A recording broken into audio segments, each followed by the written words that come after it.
Hi! நான் ஒண்ணு சொல்றேன். உங்களுக்கு அது என்ன ஆடுன்னு ஞாபகம் வந்தா, ப்ளீஸ் கீழ கமெண்ட்ல சொல்லுங்க. ஏன்னா, எனக்கு சுத்தமா மறந்துடுச்சு. அது ஆடோட கான்செப்ட்ட சொல்றேன்.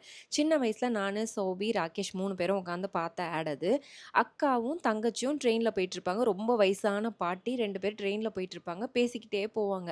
கடைசில தான் அந்த கான்செப்ட்டோட எண்ட்ல தான் சொல்லுவாங்க, "எங்களோட தம்பியோட பர்த்டே. ஒரு வருஷமும் நாங்க மறக்காம அவன் பர்த்டேக்கு நாங்க விசிட் பண்ணிடுவோம் அவன." அப்படின்னு சொல்லுவாங்க. அத பார்த்ததுலருந்து நானும், சௌபியும் வந்து கண்டிப்பா ராகேஷ் பர்த்டேவ எந்த வருஷமும் மிஸ் பண்ணிடக்கூடாது. ஈவன் அவனுக்கு கல்யாணம் ஆனா கூட அப்படின்னு சொல்லி நாங்க நெனச்சிருந்தோம்.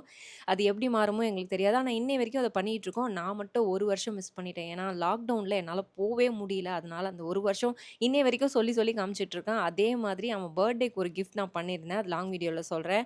அத நான் சின்ன வயசுல அவன் கஷ்டப்பட்டு சேர்த்து வச்சு வாங்கின பொருள நான் உடைச்சுட்டேன். அது இன்னை வரையும் எனக்கு உறுத்திக்கிட்டே இருக்கிறதுனால, அதே என்னால குடுக்க முடியாது. பட் அதே மாதிரி ரிப்ளிகாவா இருந்தா ஏதாவது குடுக்கலாமேன்னு சொல்லி குடுத்துருந்தேன். ஸோ பிளானே இல்லாம ஒரு பிளான் போட்டு எல்லாருமே ஹேப்பியா இருந்தோம். இன்னைக்கு இப்படிதான் போச்சு. இதே மாரி இன்னொரு வீடியோல பார்க்கலாம். பை.